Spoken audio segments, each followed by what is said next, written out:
आइए नजर डालते हैं इस वक्त की हेडलाइंस पर। ईरान के इस्लामिक रेवोल्यूशनरी गार्ड IRGC ने हुर्मुज़ स्ट्रेट में भारत आ रहे एक जहाज को रोककर कब्जे में ले लिया। ईरान ने आरोप लगाया कि जहाज बिना इजाजत हुर्मुज़ से गुजरने की कोशिश कर रहा था। लाइबेरिया के फ्लैग वाला एपा मिनोडेस नाम का ये कंटेनर शिप गुजरात के मुंद्रा पोर्ट की ओर जा रहा था। ईरानी नौसेना के मुताबिक जहाज के नेविगेशन सिस्टम में छेड़छाड़ की गई थी, जिससे समुद्री सुरक्षा को खतरा पैदा हुआ। IPAC रेड मामले में ईडी की याचिका पर सुप्रीम कोर्ट में बुधवार को सुनवाई हुई। कोर्ट ने प्रवर्तन निर्देशालय ईडी की जांच के बीच सीएम ममता बनर्जी के दखल को गलत ठहराया। कहा, किसी भी राज्य का सीएम ऐसा करता है तो ये लोकतंत्र के खतरे में डालना है। जस्टिस कुमार ने कहा कि राज्य और केंद्र के बीच का विवाद नहीं। राजस्थान, मध्य प्रदेश, महाराष्ट्र, छत्तीसगढ़, उत्तर प्रदेश, पंजाब, हरियाणा, चंडीगढ़, ओडिशा और बंगाल पिछले 5 दिन से पारा 40 डिग्री सेल्सियस से 45 डिग्री सेल्सियस के बीच बना है। कई जगह हीट वेव का अलर्ट जारी है। छत्तीसगढ़ के बिलासपुर में तापमान 43.8 डिग्री सेल्सियस होने के बाद रेलवे प्लेटफॉर्म पर पानी की फुहारें छोड़ी जा रही है। कॉम्पिटिटिव परीक्षा का समय बदला गया। यूपी के 30 जिलों में लू का अलर्ट है। आगरा में ताजमहल पहुंचे 6 पर्यटकों की तबीयत बिगड़ी। प्रयागराज में पारा 44 डिग्री सेल्सियस के ऊपर है। आईवीआर कंपनी लेंसकार्ट के ड्रेस कोड को लेकर विवाद बढ़ गया। उत्तर प्रदेश, मध्य प्रदेश, महाराष्ट्र और छत्तीसगढ़ समेत कई राज्यों में प्रदर्शन हो रहे हैं।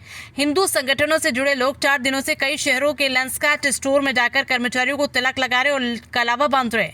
इसी बीच बागेश्वर बाबा धीरेन्द्र शास्त्री ने कंपनी के प्रमोटर से कहा, तू अपनी कंपनी लाहौर में खोल ले, भारत में काहे को मर रहा है? तेरा कक्का का भारत है क्या? हाँ, हमारे तो बाप का भारत है। चारधाम यात्रा के चौथे दिन बुधवार सुबह 8 बजे केदारनाथ धाम के कपाट विधिवत खोल दिए गए हैं। परंपरा के अनुसार सबसे पहले मंदिर के पूर्व द्वार को खोला गया और मुख्य पुजारी रावल और हकूकधारियों ने अंदर प्रवेश कर पूजा अर्चना शुरू की।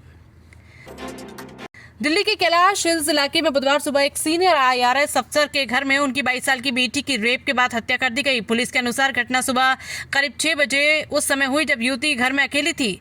IRS अफसर और उनकी पत्नी रोज की तरह जिम गए हुए थे। वापस लौटे तो बेटी का शव कमरे में मिला। वो UPPSC की तैयारी कर रही थी। प्रारंभिक जांच में सामने आया कि उसके साथ पहले रेप किया गया, फिर मोबाइल फोन के चार्जिंग केबल से गला घोंटकर हत्या की गई। सेंसेक्स आज यानी बुधवार 22 अप्रैल को 757 अंक 0.95% की गिरावट के साथ 78,516 पर बंद हुआ। निफ्टी में भी 199 अंकों 0.81% की गिरावट रही। ये 24,378 पर आ गया। आज के कारोबार में FMCG और मीडिया शेयरों में खरीदारी रही, जबकि IT में सबसे ज्यादा बिकावली देखी गई। सोना चांदी के दाम में आज यानी 22 अप्रैल को गिरावट है। India Boolean and jeweller association के अनुसार 10 ग्राम 24 कैरेट सोना 105 रुपए गिरकर 1,52,250 रुपए पर आ गया। इससे पहले 21 अप्रैल को इसकी कीमत 1,52,355 रुपए प्रति 10 ग्राम थी। वहीं 1 किलो चांदी 836 रुपए गिरकर 2,49,677 रुपए पर पहुंच गई। इससे पहले मंगलवार को इसकी कीमत 2,50,513 रुपए प्रति किलो थी। सचिन तेंदुलकर दंतेवाड़ा में आदिवासी बच्चों से मिले। कहा, बस्तर में डायमंड बहुत सही पॉलिश की जरूरत।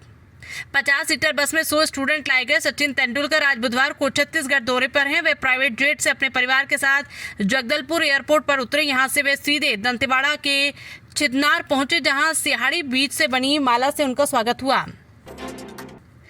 कुंभ की नाबालिग वायरल गर्ल प्रेग्नेंट, पति फरमान बोला, डॉक्टरों ने बेड रेस्ट को कहा, पुलिस के सामने पेश नहीं होगी। प्रयागराज महाकुंभ से सुर्खियों में आई वायरल गर्ल एक बार फिर चर्चा में। उसके पति फरमान खान ने दावा किया है कि पत्नी प्रेग्नेंट है। ऐसे में ना तो वो यात्रा कर सकती है और न ही पुलिस के सामने पेश हो सकती है।